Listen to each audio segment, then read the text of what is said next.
queridos hermanos y amigos, nosotros en este mes de septiembre, que estamos de fiesta porque estamos celebrando el aniversario de nuestra iglesia, estamos precisamente tratando sobre este tema, el tema de la iglesia, para recordar algunas cosas que el Señor nos quiere decir a todos nosotros los que somos parte de su iglesia. Y la frase que estamos repitiendo en este mes de septiembre está aquí en la pantalla y la hemos dicho ya porque está en el boletín. Quiero que la digas conmigo. ¿Cómo dice? Somos iglesia, somos llamados. Somos llamados. Como dijimos la semana pasada también, cuando pensamos en esto, efectivamente somos iglesia, somos llamados. Nos surgen algunas preguntas, como por ejemplo, somos llamados, pero llamados ¿por quién? ¿Quién es el que me llama? La semana pasada estábamos respondiendo esa pregunta y vimos que Dios es quien nos llama y que nos llama por su gracia y que nos llama mediante o a través de ¿quién? De Jesucristo. Muy bien. Ahora, hoy nosotros vamos a estar pensando de nuevo en que somos la iglesia, somos llamados, pero la pregunta que nos vamos a estar haciendo hoy es, llamados, sí, pero ¿a dónde? Porque cuando tú llamas a alguien, le dices, ven acá, aquí a este lugar donde tú estás, o me hace falta que vayas y me hagas un favor a tal lugar. Cuando se llama a alguien, generalmente se le dice a dónde se le está llamando. Nosotros somos llamados y ya vimos quién nos llama, pero ¿a dónde? ¿A dónde nos llama? Y eso es lo que queremos ver hoy. Pero para eso, yo me gustaría repasar en un segundo algo que dijimos la semana pasada. Y así, si tú no estuviste la semana pasada, pues te sirve para estar bien al tanto de esto. Estábamos la semana pasada hablando de lo que significa la palabra iglesia. Lo que significa la palabra iglesia. Y dijimos que la palabra iglesia viene de una palabra griega, que es la palabra, eso se lee eclesía.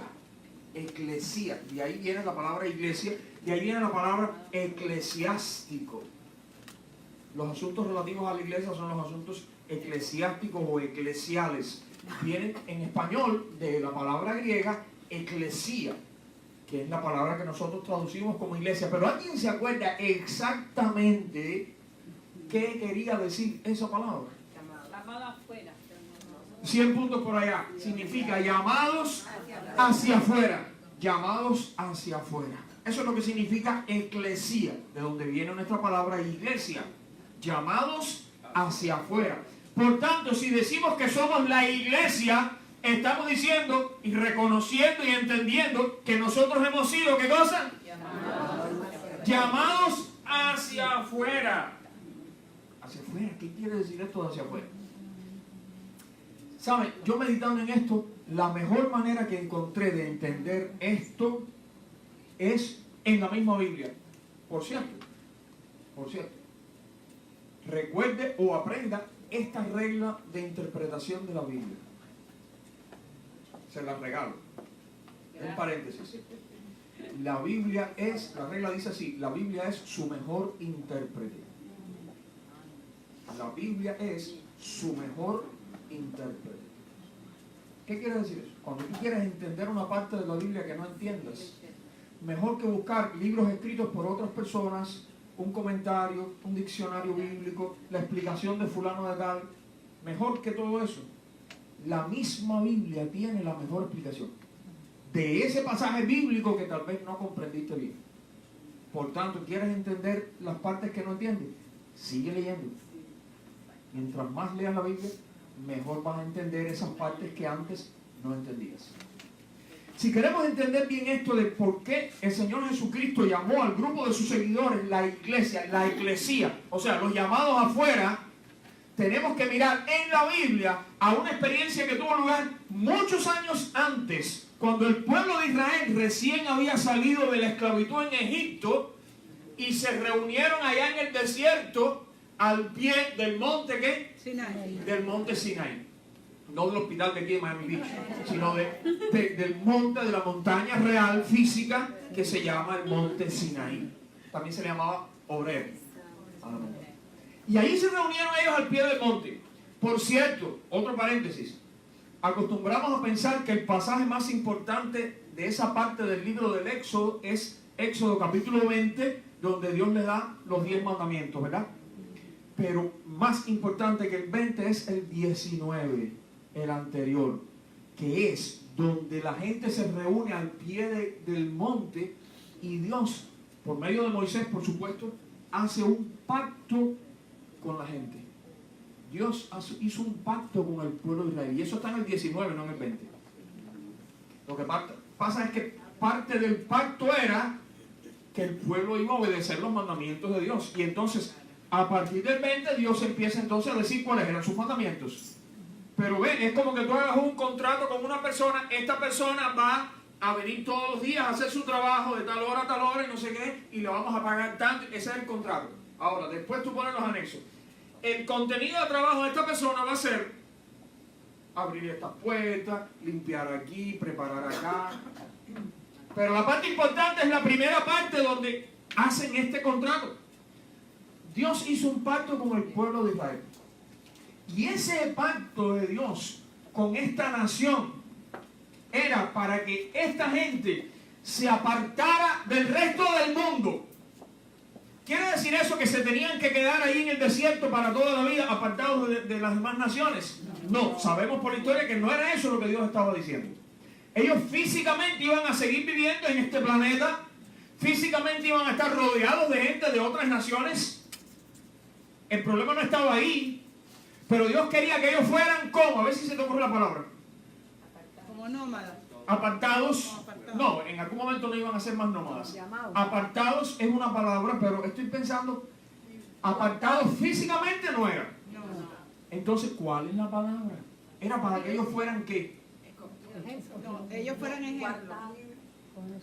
Ellos fueran... Otra vez, con relación a las demás naciones, no iban a estar físicamente separados, únicos, por ahí anda la cosa, diferentes. Justo allí iban a seguir con las demás naciones, pero ellos debían ser como diferentes. En ese sentido iban a estar apartados. En ese sentido ellos eran llamados, escogidos, todo eso que ustedes dijeron. No en el sentido de que físicamente ellos iban a estar totalmente lejos de las demás naciones. No. Ellos tendrían que convivir con las demás naciones. De hecho, tú sabes que la tierra de Israel es un paso entre Europa, Asia y África. Por ahí pasaban de todo el mundo. La cosa estaba en que ellos tendrían que ser ¿cómo? Diferentes. Aun cuando estuvieran rodeados de todas las demás naciones. Mira lo que Dios les dice en Éxodo 19, por cierto. Entonces Moisés subió al monte para presentarse delante de Dios. El Señor le llamó desde el monte y le dijo: comunica estas instrucciones a la familia de Jacob. Eso quiere decir al pueblo de Israel. Anúncialas a los descendientes de Israel. Y aquí va ahora. Ustedes vieron lo que hice con los egipcios. ¿Saben cómo los llevé a ustedes sobre alas de águila y los traje hacia mí? Una manera poética de describir cómo los sacó de la esclavitud. Ahora bien, y este es el pacto. Si me obedecen y cumplen mi pacto, ustedes serán mi tesoro especial entre todas las naciones de la tierra, porque la tierra me pertenece. Ustedes serán mi reino de sacerdotes, mi nación santa. Esta misma frase última nos da a entender cuál era el propósito de Dios. No era tenerlos a todos metidos en unas cuevas. Ellos iban a estar entre la gente, pero iban a ser como la palabra, ¿cuál era? Diferente. Dilo para que no se te olvide. Tenían que ser como diferentes. ¿Cuán diferentes? ¿Un poquito diferentes? Mucho. ¿Cómo dice Dios? Iban a ser mi reino de sacerdotes. Los demás no, ustedes. Iban a ser ¿qué cosa? Mi nación santa. Aunque estuvieran físicamente en el mundo ahí entre todas las naciones, ustedes iban a ser mi nación santa. Lamentablemente, dígale de al lado, lamentablemente, los israelitas no entendieron o no quisieron entender, no sabemos. Nunca quisieron ser diferentes. De hecho, ahí están las historias de la Biblia que ahora no vamos a recordar, pero cuando vieron que ellos no tenían un rey y las demás naciones tenían un rey, fueron y le dijeron al profeta, nosotros queremos un rey como las demás naciones. Y etcétera. No querían ser, ¿qué cosa? No querían ser diferentes. Más tarde, cuando vino el tiempo debido, Dios inauguró con el sacrificio de Jesucristo un pacto nuevo. Ya no este pacto. Este pacto no resultó por culpa de Dios. No resultó por culpa del mismo pueblo de Israel, que no cumplieron con la parte que les tocaba. Entonces Dios finalmente hizo un nuevo pacto, inauguró un nuevo pacto, y eso fue a través del sacrificio de Jesús. Y ahora Dios entonces dijo, ahora va a ser diferente, ahora voy a llamar un nuevo pueblo, pero no va a ser de una nación específica, no va a ser de Israel, no va a ser de Egipto, no va a ser de Babilonia, no va a ser de Persia, no. Este va a ser un pueblo, como dice la Biblia, de todas las naciones y tribus y pueblos y lenguas. ¿Cuál es ese nuevo pueblo que ahora Dios, entonces, ya que esto no funcionó, ya ahora Dios llama a este nuevo pueblo de toda nación, tribu y pueblo y lengua, formando un nuevo pueblo para hacer un nuevo pacto con ese pueblo y para que estos sean ahora los llamados? ¿Cuál es ese nuevo pueblo? Nosotros. ¿Y nos llamamos cómo? Iglesia. La iglesia. Dios ahora está llamando a un pueblo diferente, un pueblo nuevo, pero no de una nación específica, de todas naciones y tribus y pueblos y lenguas, pero para formar un pueblo diferente, un pueblo llamado afuera, no afuera físicamente. Otra vez, el propósito con el pueblo de Israel era que se apartaran físicamente del resto del mundo. No, ahí en el mundo, pero que fueran diferentes. Dios nos está llamando a ti y a mí, nos ha llamado para ser parte de este pueblo especial, para que seamos, ¿cuál es la palabra? Diferentes. Para que seamos diferentes. Por eso la iglesia son los llamados hacia afuera. Los llamados hacia afuera. Aún estamos en el mundo, pero hemos sido llamados afuera del mundo. Esa parte la entendimos, ¿cierto? Sí. Pero todavía no hemos respondido a la pregunta. Ya sabemos que el Señor nos llama para apartarnos del mundo, pero para entrar ¿a dónde? ¿Llamados a dónde? Vamos a ver este versículo en 1 Tesalonicenses 2:12,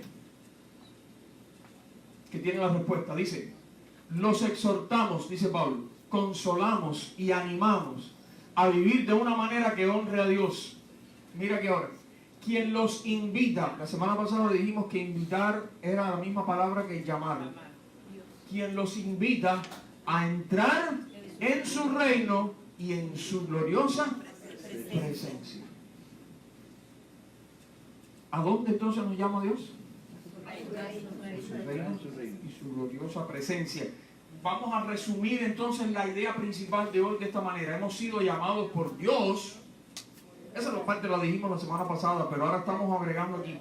Fuera de este mundo para entrar en su reino. Oramos. Señor, ahora abre nuestras mentes y nuestros corazones para entender tu mensaje, Señor. Para entender tu verdad. Y para que esa verdad pueda hacer un impacto en nuestra vida, incluso en la manera en que vivimos diariamente. Y en nuestra relación contigo, Señor. Y en nuestra manera de ver lo que es ser parte de la iglesia. Te lo rogamos, Señor, humildemente en el nombre de Jesús. ¿Qué significa para nosotros haber sido llamados afuera de este mundo para entrar en el reino de Dios? ¿Qué significa? Bueno, vamos a estar mirando algunas cosas que significa. Santiago, dale clic a la pantalla esta de acá. Acuérdate, no muevas ahí el cursor para que no se congele. Y esta es la primera cosa que significa. Hemos sido llamados para entrar en la luz.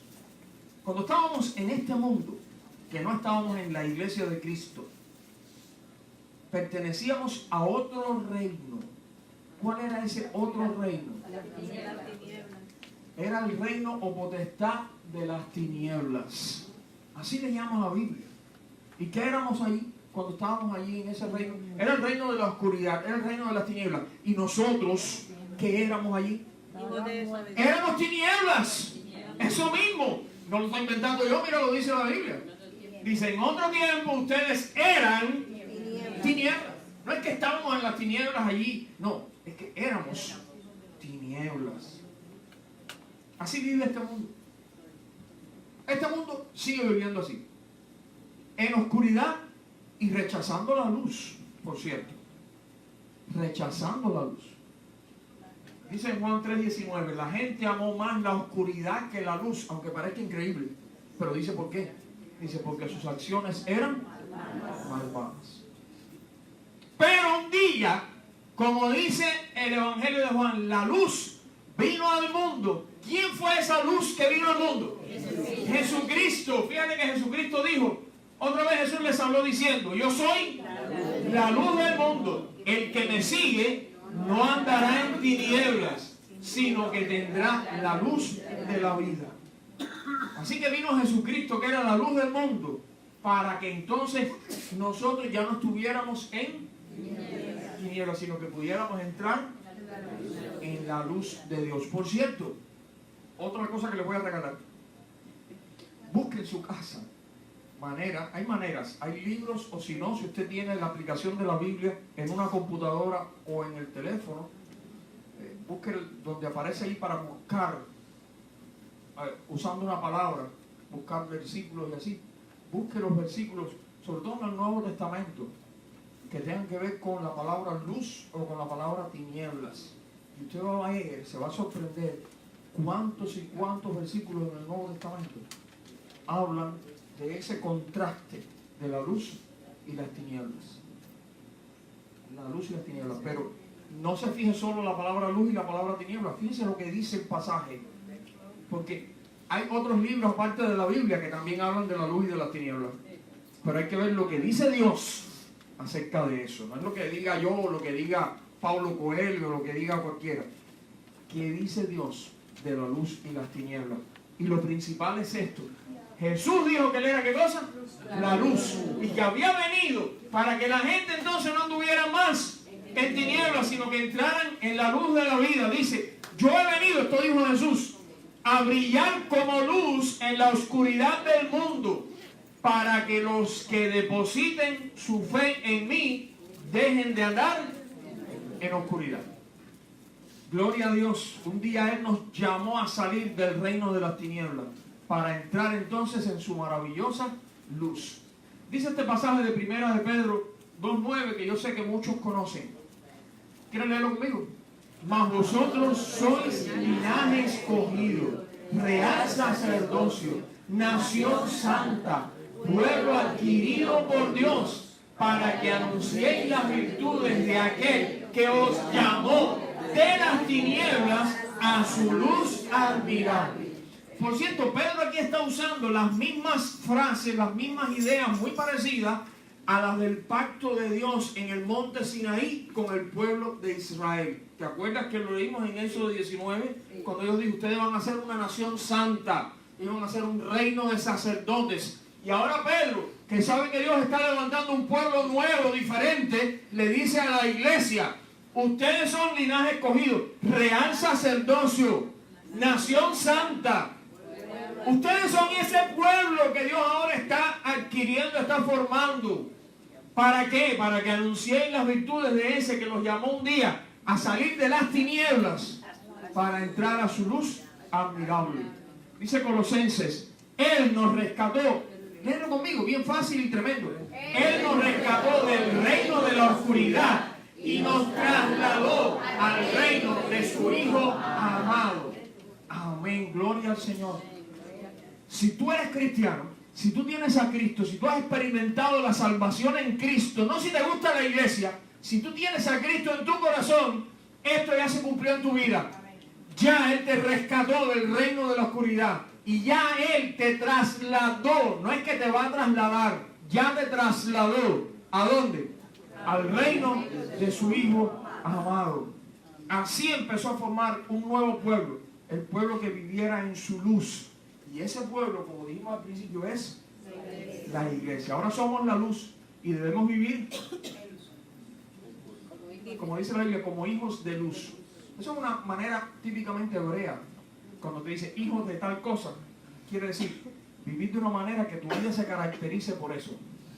Hijos de la luz quiere decir vivir de tal manera que tu vida se caracterice por la luz, por las cosas propias de la luz. Ustedes antes vivían en la oscuridad, pero ahora, por estar unidos al Señor, viven en la luz. Pórtense como quienes pertenecen a la luz. En segundo lugar, hemos sido llamados ¿a dónde? A una vida eterna. A una vida, pero con apellido, una vida eterna. Cuando estábamos en este mundo sin Cristo y sin salvación, en tinieblas, dice la Biblia que era como estar, ¿qué cosa? Muertos.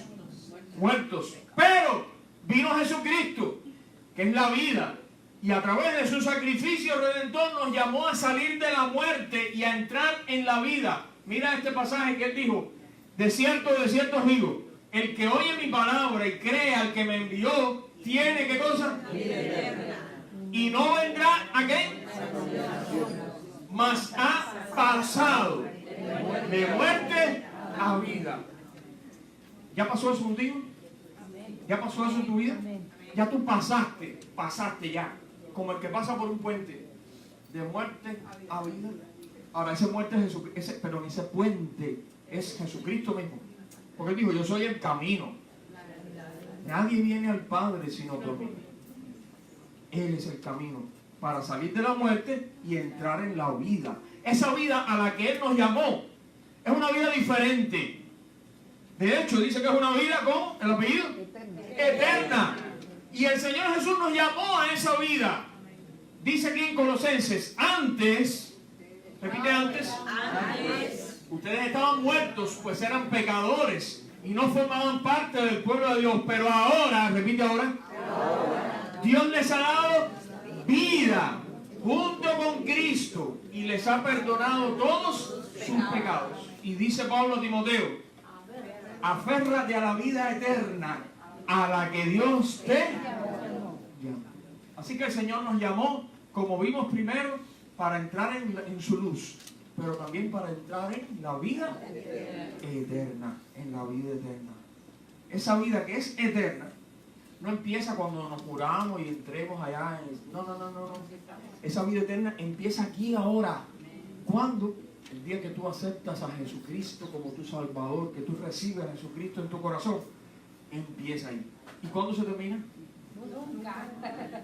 No termina jamás. En tercer lugar, hemos sido llamados a una nueva esperanza.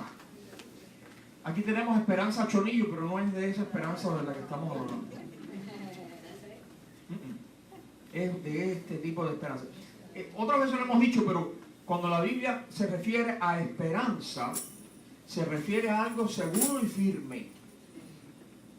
Seguro y firme. Nosotros a veces tenemos otra idea de lo que es esperanza. Ahora algo dudoso, algo inseguro, pero eso no es lo que la Biblia se refiere cuando menciona esperanza, sino algo seguro y firme. ¿Recuerdas cuando al principio hablábamos de la roca y la tempestad y los barcos? ¿Sabes con qué compara la Biblia a la esperanza? Con un ancla. No la roca es el Señor. Pero la esperanza entonces es el ancla. ¿Cuál es la parte, cuál es la cualidad, vamos a decir, buena de un ancla? Que se aferra, y después que está aferrada, ¿qué pasa con ella? Que no se mueve de ahí. Que no se mueve de ahí. No es por ella, ¿sabes? Porque cuando ella estaba encima del barco, se movía para todas partes con el barco. ¿Por qué es que ahora el ancla no se mueve? Aferrada a la roca. Si Cristo es la roca, entonces nuestra esperanza en Cristo es el ancla. Ponemos nuestra esperanza en Cristo. Nuestra esperanza no está puesta en los políticos. Nuestra esperanza no está puesta en los líderes humanos. Nuestra esperanza no está puesta en el hombre en general. Nuestra esperanza está puesta en Cristo.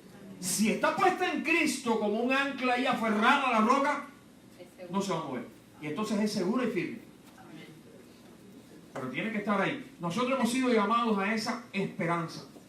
El apóstol Pablo dice que cuando estábamos sin Cristo, estábamos, dice, sin esperanza en el mundo. Y así es. Quiero que escuchen bien esta frase. Al dejar a Dios fuera de la ecuación, este mundo se está condenando a sí mismo a una vida absolutamente sin ninguna esperanza. La gente se cree que dejando a Dios fuera de la ecuación van a ser más libres y más felices, pero no es así. Porque no tienen entonces ninguna esperanza. ¿Qué esperanza se puede tener si no hay Dios? Si no hay nada más allá de esta vida. ¿Cuál es la esperanza? ¿Dónde está? En ese caso, la muerte es el final terrible para una existencia sin sentido alguno de un montón de compuestos químicos que es el cuerpo humano. Porque según los que dejan a Dios fuera de la ecuación, no somos más que un montón de aminoácidos y otros compuestos químicos que estamos aquí por casualidad. Porque un día esos aminoácidos ahí en un caldo que estaba hirviendo, de pronto se fueron uniendo así y empezó a surgir la vida en el planeta. Empezó con las células y las bacterias y después animales y después llegó hasta nosotros, pero pura casualidad. Y no somos más, según ellos, que eso, un conjunto de compuestos químicos. Por tanto, nuestra vida en este mundo no tiene ningún sentido. ¿Qué sentido puede tener la existencia de un grupo de compuestos químicos? Ningún sentido. ¿Y después la muerte qué cosa es? Pues es un final y nada más. El final de esa existencia sin sentido. Ahora, ¿me estás escuchando esto que estoy diciendo? La vida sin Dios es eso. Es una existencia sin sentido y que de pronto termina sin sentido también en la muerte. ¿Dónde está la esperanza ahí? Ya no hay. Por eso dice Pablo que la gente vive, dice, sin esperanza y sin Dios en el mundo. Pero Jesucristo vino a este mundo y nos llamó a salir, nos llamó fuera de Él, de esos conceptos de este mundo, de esos valores perdidos y corruptos de este mundo, a recibir una nueva esperanza. Dice el pasaje de Efesios 1:18, pido que Dios les ilumine la mente para que sepan, Dios quiere que la gente sepa, cuál es la esperanza a la que han sido llamados, cuán gloriosa y rica es la herencia que Dios da al pueblo santo. Dios quiere que tú sepas cuál es esa esperanza a la que Él te llamó.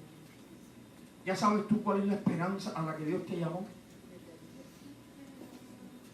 Aunque ahora estamos aún en un mundo lleno de maldad y de aflicción, sí, gracias a Jesucristo podemos vivir con esperanza.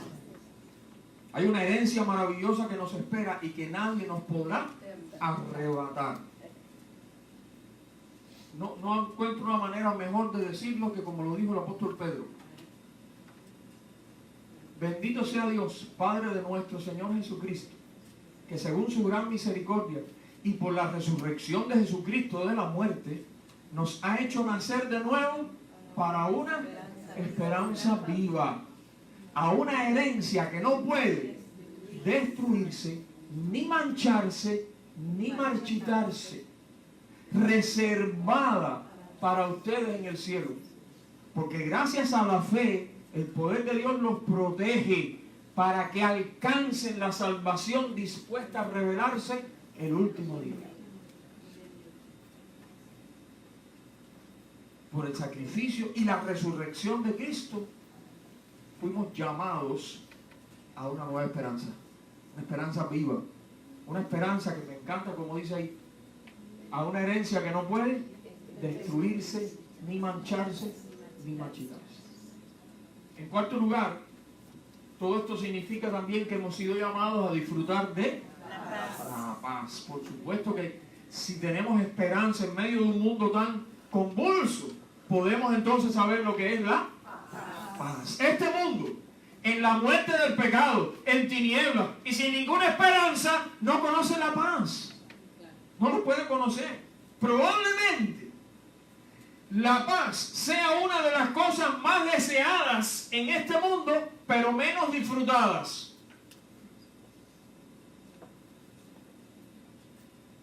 ¿Lo digo otra vez? Probablemente la paz sea una de las cosas más deseadas en este mundo, pero menos disfrutadas. Todo el mundo quiere paz, pero casi nadie tiene paz. Todas las naciones quieren paz. Pregunta para que tú veas. Todas quieren paz, pero casi ninguna nación vive con paz. Todas las familias quieren paz, pero en muy pocas familias hay paz.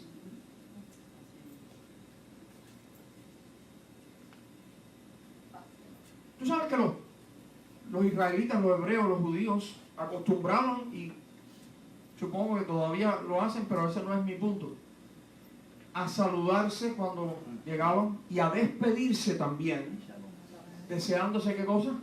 La paz. En hebreo es la palabra Shalom.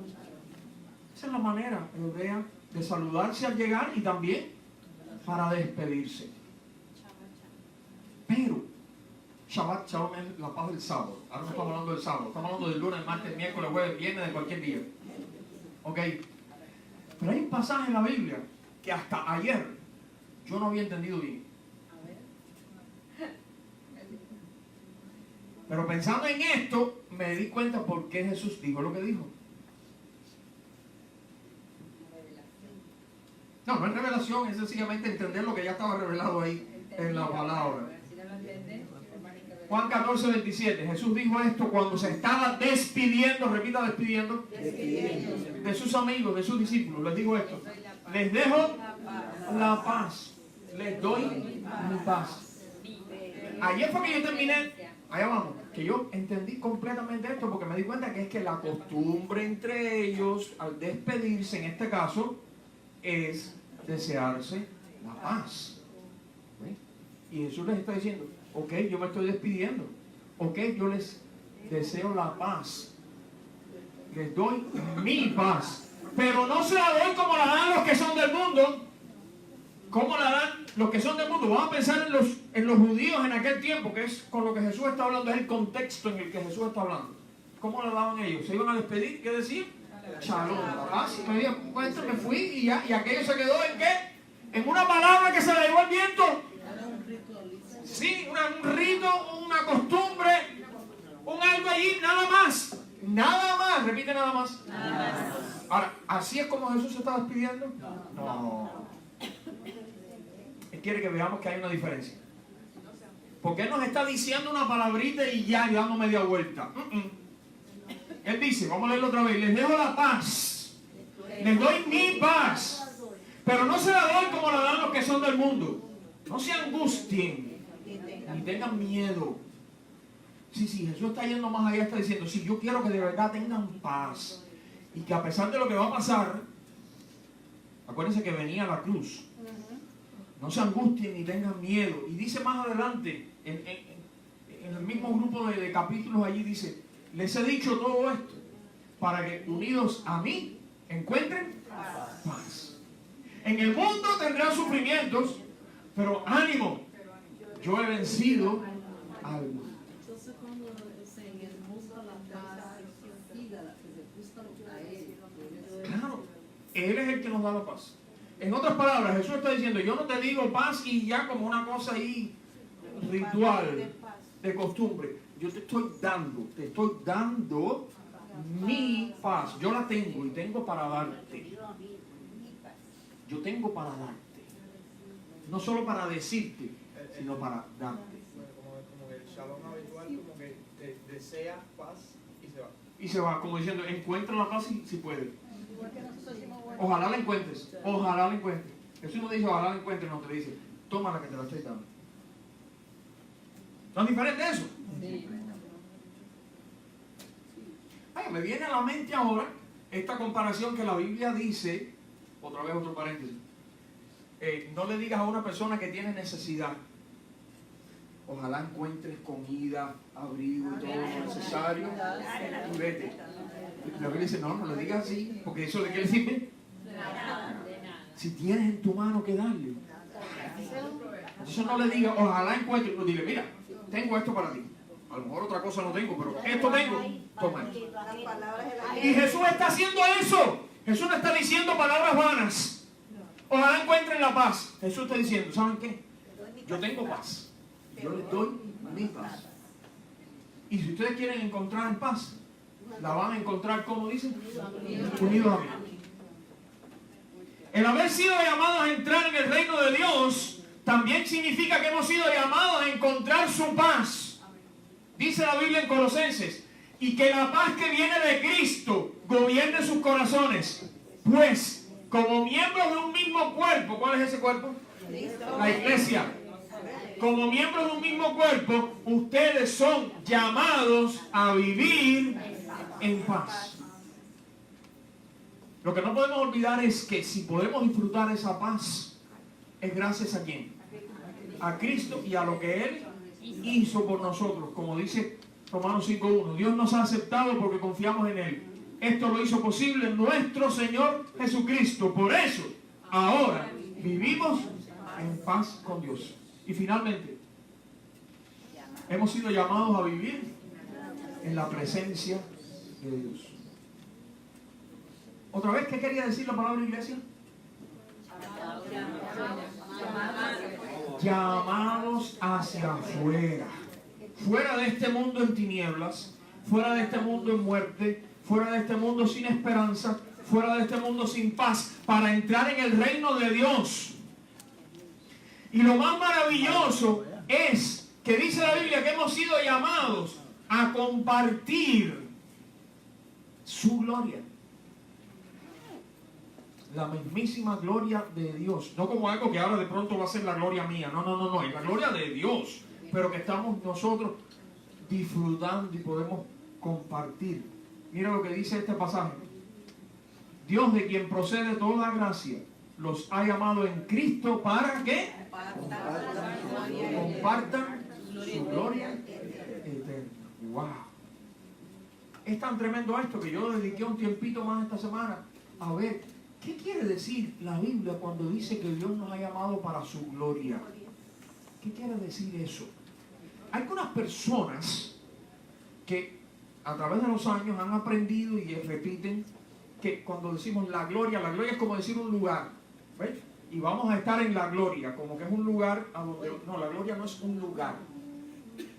No, la gloria, siento decirte, no, la gloria no es un lugar. Mira, la palabra gloria, en el idioma en que se escribe el Nuevo Testamento, que es el griego, es la palabra doxa. De ahí viene la palabra doxología. Doxología es una expresión de dar gloria a Dios. Doxa. Pero el concepto, la idea, no viene del griego. La palabra es griega, pero el concepto lo tomaron no del Nuevo Testamento, sino del Antiguo Testamento. Y es de una palabra hebrea que es la palabra kabod. Kabod. De ahí que la nuera de Elí le puso al niño que nació cuando los filisteos tomaron el arca, le puso Kabod, que quiere decir sin gloria. Porque Kabod significa gloria. Ahora, esa palabra se puede traducir al español como gloria, como grandeza, como esplendor, como magnificencia, como señorío, como resplandor. ¿Alguna de esas palabras te dice que es un lugar? No lo es. Voy a decir otra vez de qué manera se puede traducir la palabra kabod y como consiguiente la palabra doxa y como consiguiente la palabra gloria. Bueno, gloria, grandeza, esplendor, magnificencia, señorío, resplandor. Cuando se habla en la Biblia de la gloria de Dios, indica la manifestación del señorío y la grandeza y el poder del Señor. Donde quiera que Él se revele. Si lees el libro de Ezequiel, verás que cuando Ezequiel escribe su libro, el profeta Ezequiel era profeta y era sacerdote también. Estaba entre los hebreos, los judíos que habían sido exiliados en Babilonia, desterrados fuera de su tierra, estaban allá sufriendo. No eran esclavos, pero igual estaban exiliados y fuera de su país y de los suyos y en el sufrimiento. Y allá en el exilio en Babilonia, lee el libro de Ezequiel, Dios se le apareció a Ezequiel y Ezequiel vio allí en el río Quebar, vio la gloria de Dios. Solamente eso ya tenía un mensaje tremendo para Ezequiel y los que estaban con él. Ustedes fueron exiliados, ustedes están aquí, están añorando, ay, Jerusalén, la tierra, allá el templo. Pero tengo un mensaje para ustedes. Aquí también está la gloria de Dios. De hecho, en otra profecía un poco más adelante, Dios le mostró su gloria abandonando el templo de Jerusalén y la ciudad de Jerusalén, porque poco tiempo después, estando ellos ya en el exilio, la ciudad de Jerusalén fue conquistada y destruida. Pero Dios se lo mostró antes al profeta, ¿saben? En una visión él vio la gloria de Dios saliendo del templo de Jerusalén, saliendo de la ciudad y yéndose lejos. Pastor, ¿qué quiere decir cabo? Gloria. Gloria. La grandeza, la magnificencia, el resplandor de Dios, todo eso es el poderío, el señorío, la majestad, todo eso. Su gloria es su misma presencia. Donde esté la presencia de Dios, allí se puede manifestar su gloria. Porque su gloria es su misma presencia. Lo maravilloso es que dice que hemos sido llamados a compartir su gloria, porque un día estaremos ante su misma presencia gloriosa. Moisés vio un atisbo de la gloria de Dios. Isaías vio en una visión en el capítulo 6 algo de la gloria de Dios que dice que llenaba el templo, y los serafines dijeron que llenaba toda la tierra. Dijeron, toda la tierra está llena de su gloria. Ezequiel vio en el río Quebar la gloria de Dios. Pero un día tú y yo estaremos compartiendo la gloria eterna de Dios en un estado bendito que nunca terminará. Por supuesto que tendremos que estar en un lugar, pero la gloria no está en el lugar, porque el lugar es lo de menos. Es Él, es Él, donde sea que esté, Jerusalén, en el exilio en Babilonia, donde quiera que esté Él, ahí está su gloria. El apóstol Pedro llega al punto de que hace un contraste entre que ahora estamos pasando aflicciones, pero él dice, estas aflicciones que estamos pasando ahora son temporales, duran poco. ¿Cuánto pueden durar tus aflicciones? 60, 80 años, eso es poco.